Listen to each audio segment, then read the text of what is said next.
ശ്രീരാമ രാമ രാമ ശ്രീരാമചന്ദ്ര ജയ. ശ്രീരാമ രാമ രാമ ശ്രീരാമഭദ്ര ജയ. അപ്പൊ ഇവിടെ കൈകേയി മാതാവിന് പെട്ടെന്ന് ഈ പരിവർത്തനം ഉണ്ടായി. വമ്പിച്ച സമ്പത്തും മാതാവെന്നുള്ള പദവിയും ഒക്കെ ലഭിക്കുമെന്നറിഞ്ഞപ്പോ ശ്രീരാമചന്ദ്രനോടുള്ള സ്നേഹം മഞ്ഞുപോലെ അലിഞ്ഞില്ലാതായി. പകരം സ്വാർത്ഥപരമായ ചിന്ത അതുടലെടുത്തു. എന്തു വന്നാലും എന്റെ പുത്രനായ ഭരതനെ ഞാൻ രാജാവാക്കും എന്ന് ദൃഢനിശ്ചയം ചെയ്തു. ആഭരണങ്ങളും പൊട്ടിച്ചെറിഞ്ഞ് അതിശോഭ പൂണ്ട കാർകൂന്തലയിച്ചിട്ടു ഭൂമിനിയും പൊടി കൊണ്ടണിഞ്ഞ ഭൂമിയിൽ തന്നെ മലിനാമ്പലത്തോടും നീ കണ്ണുനീര് ആ ഉരുപ്പ് ഒഴുകിക്കൊണ്ട് നീ ദശരഥ മഹാരാജാവിനോട് ഈ രണ്ടു വരം ചോദിക്കുക. അപ്രകാരത്തിൽ തന്നെ കൈകേയി മാതാവ് ക്രോധാലയം പ്രവേശിച്ചു. അപ്പോ ക്രോധം കൊണ്ട് ജ്വലിക്കുന്ന ഒരു ഉഗ്രസ്വരൂപിണിയായി മാറുകയാണ് അവിടെ കൈകേയി മാതാവ്. നമ്മൾ മനസ്സിലാക്കണം, നേരത്തെ ഈ കൈകേയി മാതാവ് ശീതളിമ ഉള്ള വളരെ സാത്വികയായ ഒരു പൂർണ്ണ മാതാവായിരുന്നു. അവര് നിമിഷങ്ങൾ കൊണ്ട് സ്വാർത്ഥപരമായ ചില മോഹങ്ങളെ സാധിപ്പിക്കുവാൻ വേണ്ടി, അഥവാ അപ്പോൾ തന്നെ മനസ്സിൽ ഉദിപ്പിക്കപ്പെട്ട മോഹങ്ങൾ സാധിപ്പിക്കുന്നതിന് വേണ്ടിയാണ് ഇപ്രകാരത്തിൽ പരിവർത്തനം ചെയ്യപ്പെട്ടത്. ഇതുപോലെ നമ്മൾ ഓരോരുത്തരും ഓരോ പ്രതിസന്ധി ഘട്ടങ്ങളിൽ ചില സന്ദർഭങ്ങളിൽ ഇങ്ങനെ പരിവർത്തിക്കപ്പെടുന്നുണ്ട്. ഇനി ആ വരങ്ങൾ ചോദിക്കുന്നു. ദശരഥ മഹാരാജാവ് വരം കൊടുക്കാൻ നിർബന്ധിതനായി. വരം കിട്ടി. വൃത്താന്തം ശ്രീരാമാദികൾ അറിഞ്ഞ് അവര് വനവാസത്തിനും തയ്യാറായി. ഇതിന്റെ പരിണത ഫലം എന്താണ്? നമ്മളിവിടെ ചിന്തിക്കേണ്ടത് അതാണ്. ഈ കൈകേയി മാതാവിന്റെ ഈ പരിവർത്തനം അവരിൽ വരുത്തിയ ലാഭം എന്തൊക്കെയാണ്, അവരിൽ വരുത്തിയ നഷ്ടങ്ങൾ എന്തൊക്കെയാണ്? ഒരു സ്ത്രീയെ സംബന്ധിച്ചിടത്തോളം ഭർതൃമതിയായിരിക്കുക എന്ന് പറയുന്നത് വളരെ ഭാഗ്യദായകമായ ഒരു അനുഭവമാണ്. ഇവിടെ അവർക്ക് വൈധവ്യം അനുഭവിക്കേണ്ടി വന്നു ദശരഥ മഹാരാജാവിന്റെ നിര്യാണത്തോടെ.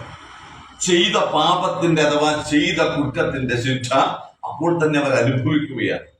ഇനി വിവരമറിഞ്ഞ ഭരതകുമാരനും ശത്രുഘ്നകുമാരനും രാജകൊട്ടാരത്തിൽ തിരിച്ചെത്തി. വൃത്താന്തങ്ങൾ കൈകേയിയിൽ നിന്ന് തന്നെ അറിയുമ്പോ ഭരതൻ പൊട്ടിത്തെറിക്കുകയാണ്. നിർദ്ദയേ ദുഷ്ടേ, നിന്നുടെ ഗർഭത്തിൽ ഉത്ഭവിച്ചേനൊരു മഹാപാപിയാനവോ, വാളെടുത്ത് ആശ കഴുത്തറുത്തിയിടുവൻ, വല്ല കണക്കിലും ഞാൻ മരിച്ചിടുവൻ എന്ന് ഉറഞ്ഞു തുള്ളുന്ന ഭരതനെയാണ് കൈകേയിക്ക് കാണാൻ കഴിയുന്നത്. അപ്പൊ തന്റെ മോഹം അഥവാ തന്റെ മനസ്സിൽ താൻ ആരൂഢം ചെയ്തു കണക്ക് കൂട്ടി വെച്ചിരുന്ന സൗധം, ഒരു മണിസൗധം, രാജാമാതാവും തന്റെ പുത്രൻ ചക്രവർത്തി എന്നിങ്ങനെയുള്ള മഹാസൗധം ഒരൊറ്റ നിമിഷം കൊണ്ട് തകർന്ന് തരിപ്പണമാവുകയാണ്. ആ മാതാവ് ഒരു ഭ്രാന്തിയെ പോലെ നിലവിളിക്കുകയാണ് ആ സമയത്ത്. പക്ഷെ പരിഹാരമില്ല.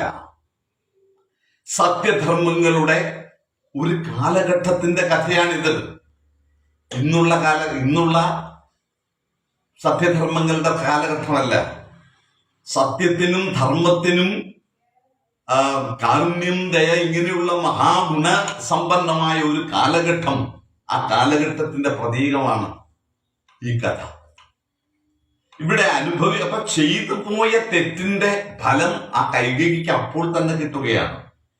പിന്നീടോ ജീവിതാവസാനം വരെ വിധവ എന്ന പേരിൽ ലോകരാൽ മുഴുവൻ ആക്ഷേപിക്കപ്പെട്ട് ജീവിക്കേണ്ടി വന്നു. ഇന്നും നമ്മൾ ഓരോരുത്തരും കൈകേയിയെ ഒരു നീച കഥാപാത്രമായിട്ടാണ് കാണാൻ ഇടയായതെങ്കിൽ അതിന്റെ കാരണം ഇതാണ്. അപ്പൊ ഇങ്ങനെ ദർശനങ്ങളും കാഴ്ചപ്പാടും ഇത് നമ്മുടെ ജീവിതത്തിൽ നമ്മൾ അനുവർത്തിക്കേണ്ടതാണ്, നമ്മൾ സ്വീകരിക്കേണ്ടതാണ്. എന്തൊക്കെ നമ്മൾ ചെയ്യാൻ പാടില്ല, എന്തൊക്കെയാണ് നമ്മൾ ചെയ്യേണ്ടത്, എപ്രകാരത്തിലാണ് കുഞ്ഞുങ്ങളെ അഥവാ മക്കളെ നമ്മൾ വളർത്തേണ്ടത്, അവർക്ക് എന്തൊക്കെയാണ് കൊടുക്കേണ്ടത്, ഇതെല്ലാം രാമായണത്തിൽ പ്രകടിതമാണ്, പറയുന്നുണ്ട് ഭഗവാൻ വാൽമീകി. അപ്പൊ അതെന്താണ്? ഇപ്പൊ നമുക്ക് ഇതിനകത്ത് 4 സാഹോദര്യ ബന്ധങ്ങളെ നമുക്ക് കാണാം.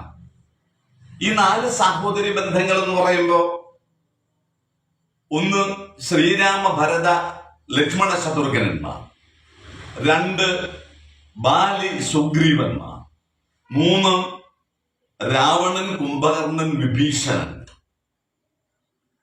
4 സമ്പാദി ജടായുക്കൾ എന്ന 2 പക്ഷിപ്രവരന്മാര്. ഇങ്ങനെ ഈ 4 സാഹോദരികളിൽ നമുക്ക് എന്താണ് സംഭവിക്കുന്നതെന്ന് ശ്രദ്ധിച്ചു നോക്കാം. ഇവിടെ ആദ്യം നമുക്ക് രാമാദികളാകുന്ന സഹോദരന്മാരുടെ കഥ തന്നെ പരിശോധിക്കാം. ശ്രീരാമൻ ഏത് സമയത്ത് തന്റെ ജ്യേഷ്ഠനെ കണ്ടാലും ബാക്കി 3 അനുജന്മാരും ചെന്ന് ആ പാദങ്ങളിൽ തൊട്ട് നമിച്ച് പിതൃതുല്യനായി അദ്ദേഹത്തെ കണക്കാക്കി. ഒപ്പം ഭരതനെ എപ്പോ കണ്ടാലും ലക്ഷ്മണകുമാരനും ഈ 3 പേരുടെയും പാദങ്ങളിൽ ശത്രുഘ്നും തൊട്ട് നമസ്കരിച്ച് അവരുടെ ആജ്ഞ ശിരസാവഹിച്ച് ജീവിക്കുന്ന സാഹോദര്യം, ഏറ്റവും സുന്ദരമായ സാഹോദര്യത്തിന്റെ തെളിവാണ് ശ്രീരാമാദികളുടെ ജീവിതം. അഭിഷേകം തനിക്ക് നേടിത്തന്നു തന്റെ മാതാവെന്നറിയുമ്പോ ആഹ്ലാദഭരിതനായി തുള്ളിച്ചാടുന്ന ഭരതനെ അല്ല നമ്മൾ കണ്ടത്. സാഹോദര്യത്തിന്റെ മഹത്വമാണത്, നമ്മൾ മനസ്സിലാക്കണം. ഇന്ന് നമ്മൾ 1 സെന്റ് ഭൂമിക്കോ ഒരു ചെറിയ അതിർത്തിയിൽ നിൽക്കുന്ന ഒരു ചെറിയ വൃക്ഷത്തിനോ വേണ്ടി സഹോദരങ്ങളെ